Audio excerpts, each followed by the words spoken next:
இங்கே வந்து குழந்தைங்க கூட உணவு சாப்பிட்ட உடனே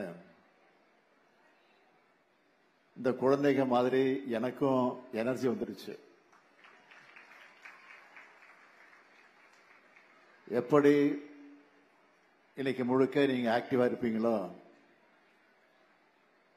அப்படி எனக்கும் இது ஆக்டிவான டே தான். ஆக்டிவான டே மட்டும் இல்ல, மனசுக்கு ரொம்ப நிறைவான நாள். இந்த திட்டத்தில் 20 லட்சம் குழந்தைங்க சாப்பிடுறாங்கன்னா இதை விட மன நிறைவு என்ன இருக்க முடியும்? அடுத்து இது மகிழ்ச்சிக்குரிய நாளும் கூட.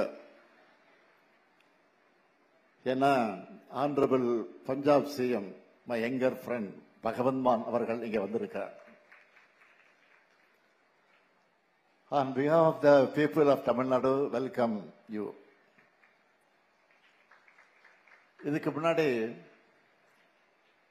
இப்ப நாடே திரும்பி பார்க்கிற புதுமை பெண் திட்டத்தை தொடங்கி வைக்க அரவிந்த் கெஜ்ரிவால் வந்தார். டெல்லியினுடைய முதலமைச்சராக இருந்த கெஜ்ரிவால் வந்தார். இப்போ இந்த திட்டத்துக்கு பகவந்த் மான் வந்திருக்கிறார். தன்னுடைய பல்வேறு பணிகளுக்கிடையே நேரம் ஒதுக்கி வருகை தந்திருக்கக்கூடிய மாண்புமிகு பஞ்சாப் முதலமைச்சருக்கு என்னுடைய மனமார்ந்த நன்றி. உருபசையும் ஓவா பிணியும் சேருபகையும் சேராத 70 நாடுன்னு சொன்னார் மாண்புகள் வள்ளுவர். அதாவது பசியும் பிணியும் பகையும் இல்லாத நாடுதான் சிறந்த நாடாக பாராட்டப்படும் சொல்லி இருக்கிறது. வள்ளுவர் வாக்குக்கு இலக்கணமா இன்றைய நிகழ்ச்சி அமைஞ்சிருக்கு.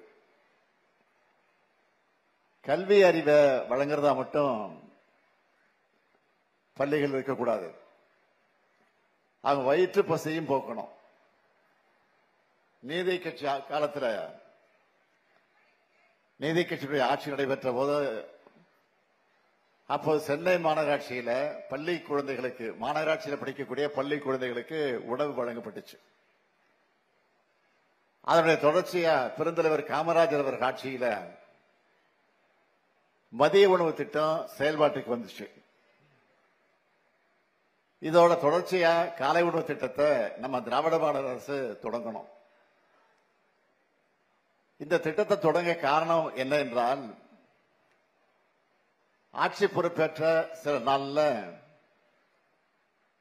சென்னை அசோக் நகர் மகளிர் பள்ளிக்கு போனப்போ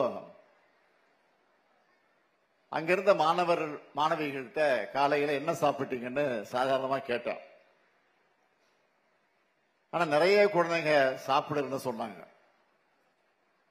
சில மாணவிகள் டீ மட்டும் குடிச்சிட்டு வந்துட்டேன், பன் சாப்பிட்டேன், இந்த மாதிரி சொன்னாங்க.